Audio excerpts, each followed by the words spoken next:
আল্লাহ থেকে বড় দয়ালু, আল্লাহ থেকে বড় মায়ার সাগর পৃথিবীর মধ্যে আর কেউ নাই। রবকে চিনো না তুমি, রবকে বলে গেছো। বিজ্ঞানরা বলে, নাস্তিকরা মনে করে নো গড, আল্লাহ বলতে কিছুই নাই।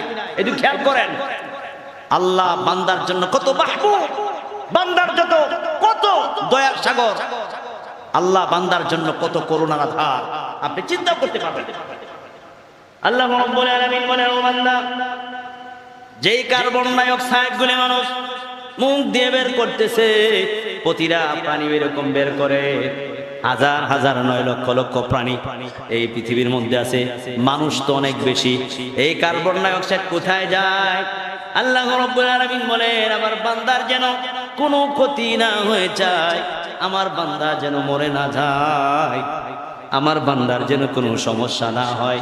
আল্লাহ রাব্বুল আলামিন বলেন, গাছের পাতাগুলি হলো সবুজ, সূর্যের আলো আর গাছের পাতা মিলে এক ধরনের রন্ধন প্রক্রিয়া সৃষ্টি হয়।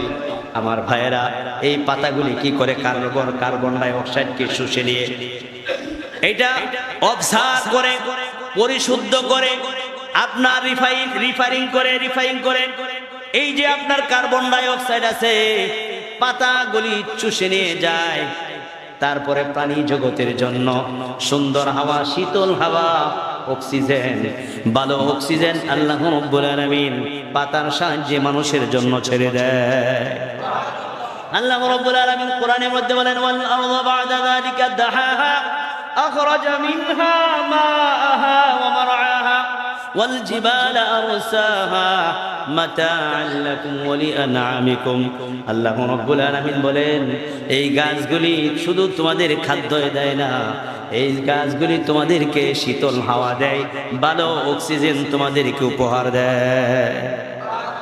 জোরে বলুন না সুবহানাল্লাহ। আরে একটু জোরে আমাদের বলুন আল্লাহু আকবার।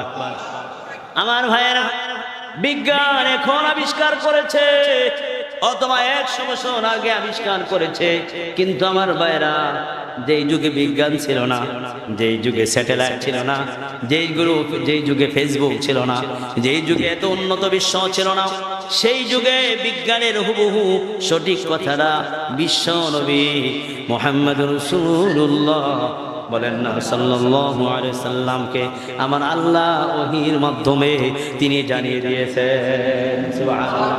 এটা হলো কোরআনের সবথেকে বড় মুজিজা।